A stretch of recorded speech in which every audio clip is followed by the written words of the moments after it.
नमस्ते साथीहरू। नेपालमा आउँदै गरेको फागुन 21 गतेको चुनावमा कुन पोलिटिकल पार्टीले जित हासिल गर्ला त? आउनुहोस् यो भिडियोमा हामी त्यो कुरा टेक्निकल र क्रिटिकल तरिकाले एनालाइसिस गरौँ। खासमा भन्दाखेरि चुनाव जति नजिक आउँदैछ त्यति नै मार्केटमा बजारमा पुरानो पोलिटिकल पार्टीहरूको फेरिदेखि ग्यादरिङ सुरु भइसकेको छ। उनीहरूको सभा सम्मेलन फेरिदेखि सुरु भइसकेको छ। यो सिनारियोमा कुन पार्टीले जित हासिल गर्ला त? यो कुरा बुझ्नु एकदमै जरुरी भइसकेको छ। नेपालमा खास गरेर दुई किसिमको पपुलेसन छ। एउटा जेनजी जसले कि यसपालिको आन्दोलन पनि निम्त्यायो, अर्को एउटा ओल्ड एज्ड ग्रुप हैन, जुन कि हामी बुढापाका भन्न सक्छौँ। दुई किसिमको पपुलेसन नेपालमा देख्न पाइन्छ। जेनजी भनेपछि उनीहरूको माइन्ड कुनै एउटा कुरामा त्यतिको स्टेबल रहन सक्दैन।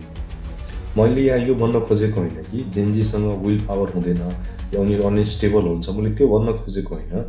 तर जेनजी कस्तो ग्रुप हुन्छ भन्दाखेरि आज मैले यो कुरा सोचेँ, 10 दिनपछि सायद म त्यो कुरा सोच्दिनँ होला। मेरो मोटिभ चेन्ज हुन सक्छ होला, किनभने यो एजमा हाम्रो माइन्ड फ्लक्चुएट भइरहेको हुन्छ। यो कुरा यथार्थ हो, साइन्टिफिक पनि हो र विभिन्न कारणले गर्दाखेरि, हर्मोन्सको कारणले गर्दाखेरि होस् वा जेले गर्दा होस्, यो कुरा हुन्छ। मैले यहाँ यो कुरा भन्न खोजेको होइन कि जेनजीहरू क्यापेबल हुँदैनन्। They are very much capable, उनीहरूसँग एकदमै पावर पनि हुन्छ। तर कम्पेयर्ड टु बुढापाकाहरूसँग त दृढता हुन्छ कि म यही कुरा गर्छु भन्ने।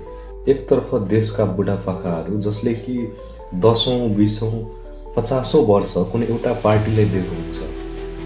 त्यस्तो कन्डिसनमा के हुन्छ भन्दाखेरि उनीहरूलाई त्यो पार्टी गलत भए पनि उनीहरू स्वीकार गर्न मान्दैनन् के। कारण यसको म किन यो कुरा भन्दैछु भन्दाखेरि तपाईँ हेर्न सक्नुहुन्छ कि अहिले पनि त्यही पुरानो पार्टीहरूले कुनै पनि ग्यादरिङ गरिरहेछन् भने त्यो कस्ता मान्छेहरू हुन् जो अहिले पनि त्यस्ता पार्टीका ग्यादरिङमा सम्मेलनमा गइरहेका छन्। स्टिल फलोइङ देम, होइन, उनीहरूले अहिलेसम्म फलो गरिरहेको छ। त्यो कस्ता मान्छेहरू हुनसक्छ भनेपछि यसमा मैले त्यही कारण देखेँ कि जुन मानिसहरू वर्षौँदेखि कुनै एउटा पार्टीमा लागिसकेका छन्, उनीहरूको माइन्ड सेट नै त्यस्तो भइसकेको छ।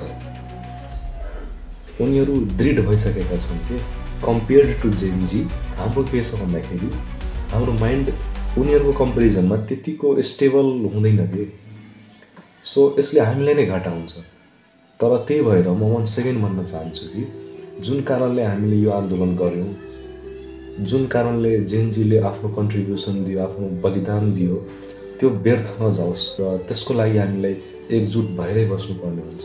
उनीहरूले फेरिदेखि आफ्नो वाचाहरू गरिरहेका छन्, होइन, फेरिदेखि त्यही आफ्नो स्लोगन, आफ्नो मोटो सबै मान्छेहरूलाई सुनाइरहेका छन्। हामी कृपया गरेर त्यसमा नलागौँ, होइन।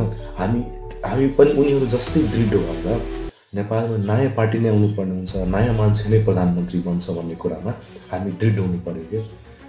यस्तो नहोस् कि फेरि उनीहरूले नै जित हासिल गरौँ, फेरि त्यही पुरानो पोलिटिकल पार्टी नै आओस्, आएपछि हाम्रो देश बर्बाद हुन्छ। साथी, मैले एक्चुअली त यो कुरा हेरेको छैन कि हाम्रो कन्ट्रीमा कति पर्सेन्टेज युथ छ, कति पर्सेन्टेज ओल्ड म्यान पपुलेसन छ, होइन, बुढापाकाहरू छन्। मैले कम्पेयर त गरेको छैन, तर पनि हामी अन्दाजा लगाउन सक्छौँ कि भरका जति पनि युथहरू छन् सबै त विदेश गइसकेका छन्।